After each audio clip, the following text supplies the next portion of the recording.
Hi, I'm Bart Hanson, the owner and operator of CrushLivePoker.com. The following hand comes from our call-in show that we record at 4:45 p.m. Pacific Time every Monday. If you want to call in your hand, check out the phone number in the description. All right, Grimstarr. Is this really Grimstarr? You're on next. It's really nice, sir. Am I muted or can you hear me? I can hear you. What's up, man? What's going on? Not much. I called in the show one time before. I didn't say who I was. I don't know if you remember. But anyways, on to the hand here. I had a few hands I wanted to speak about. I'm going to choose probably the most interesting one. Okay. Here it is. It was 5-10 no limit. This wasn't in a casino. This was a home game between a friend of mine and I. I had the bud in this hand. I had ace-8 offsuit, and I raised it to 30 pre, and he called. So it gets folded to you. How deep are you guys? No, it's heads up. It's just heads up. There's no other players. We're just playing heads up. Oh, you guys And are we're just about 2,800, 2,900 start the hand or so. you're playing heads up in a home game, just like one-on-one? Yeah, just me and a friend. We play at 5-10 from time to time. Okay. So hand starts about 2,800-ish, give or take a few bucks. I think he's winning this session. He's probably up about 1,000 or so. I raised to 30. He calls pre. Okay. Flop is 5, 6, 7. I believe it was rainbow. And he bets really small into me. Okay. Like 20 bucks or 25 bucks or something, and I call. And I turn the straight with the 9. He checks it over to me, and I bet smallish to keep him around. I don't think it brought a flush draw. I don't even think it really matters at this point, really, but I turned with the 9. He checks, I bet 50, and he pops it back to like 160-ish.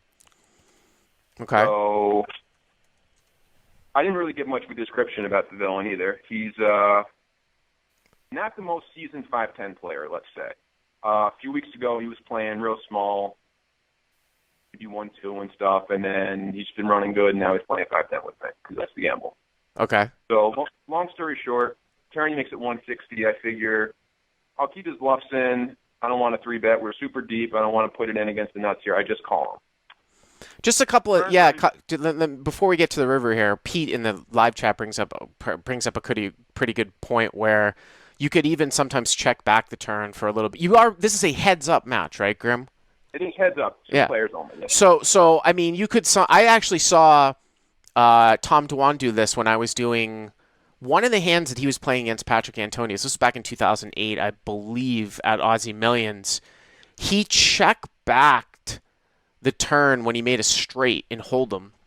He was playing heads up against Antonius. And the crazy thing was that Antonius had a set. The river paired. Antonius check-raised the river, and Durr folded. So I'm just that one hand from almost 10 years ago actually pops into my mind that, hey, if we're only always betting here with an 8 or a bluff, sometimes we can check back. But I mean, I think that obviously your play here is to call. Don't you think the guy's polarized here? I mean, he's not going to be doing this with anything but usually going to be a bluff or a straight, right? He's not check raising 2-pair here, is he? I mean, is he that bad? I wouldn't expect that from him. Yeah. I wouldn't expect. He's a little out of line. I've seen him do some weird stuff from time to time, but for the most part, when a lot of money goes in, he's got a good hand. Yeah. But for 5-10, $160 isn't really a lot of money. So sure. Maybe he could call this line with a bluff or a Jack-10 or a, long story short, river comes a blank, a 2 if I recall correctly. Okay. No flush available. I'm literally holding the second nuts here. Okay. He checks it over to me, and I figure if he's checking here, he's got to be somewhat weak. So I throw out a small value bet about like 65, 70 bucks, and he immediately goes all in now for like 2,600, give or take, 2,500. Okay. So I'm facing a giant overbet. There's barely 400 or 500 in the middle. Not even really. There's another 23, 24, 2,500 to call. I'm beat by one hand, but like, it's a weird spot. Why did you choose to bet so small in the river too? I feel like when a guy makes it 160 and then he checks at the end, like maybe he does have one of those hands. I mean, maybe he does have one of those kind of sort of marginal hands that he shouldn't have been check raising with. I mean, the pot is what, like 400 at the end, maybe something like that, 350, 400. Yeah, somewhere between 400 and 500 probably is my guess. You were just trying to get him to like hero call with some sort of weird hand, basically. Yeah, hopefully he's got like an ace-9, 1-pair type of weird hand that like took a spazzy line. And he's like, you know what, I'm getting 5-1, I'll call. That was my goal. There's a small spaz factor. I don't know what kind of percentage to put it at. I mean, as I said, he gambles Yeah. on other things outside of poker. So, like, that kind of reflects how he plays poker. He's kind of on the gambling side. He likes to, try and draw out and whatever. But when it comes to the big money going in, as I said, every time I've looked him up in these spots, he'll show me a monster. I've called him with 2x overbets on the river with, like, an overpair. He'll show me a set. Anytime he's overbetting, it's usually always value at the top end of the value, from what I've seen. Actually, Another little thing to throw in, too, when you add the spaz factor you're asking about. Apparently, before I met him, he used to drink a little bit. Like, the day I met him was, like, the last day he was drinking for a while. Stopped drinking for several weeks, couple months or so. This day, for some reason, he started drinking a couple beers again. So during this hand, he's drinking a beer. But it's just a beer, and I figure that's not going to really change that much. You know what I mean? But Sure. You're asking about spaz factor. He's got a beer in his hand. When you bet 65 on the river, the pot is 500. Okay? Give or take. It's Right. Like 470, 480. So he now shoves for 2,500 more. Okay? Roughly. If like he 2,400 something. if he has an 8, you're calling 25, you have to put in 2,500 to win 250. Half of what is in the pot right now. Not 15, not 1250 where we're talking about. So you're getting Right. you're laying way worse of a price. If he never has a bluff here, and he only has basically an 8, or he has 8-10, then you need to be correct here probably more than 90% of the time. You're laying 1 to 10. Yeah. So MS sounds better to me. Yeah. I'd screwed that up. It's half of 500. Thank you for pointing that out. So, I mean, to be honest with you, I can't tell you whether or not you're going to call her here. If you don't think that he has a bluff here in this spot, I feel like I might fold, but I can't. It's very, very difficult to say that. You say he's drinking, maybe he overplays an 8. Does he ever show up here with a bluff?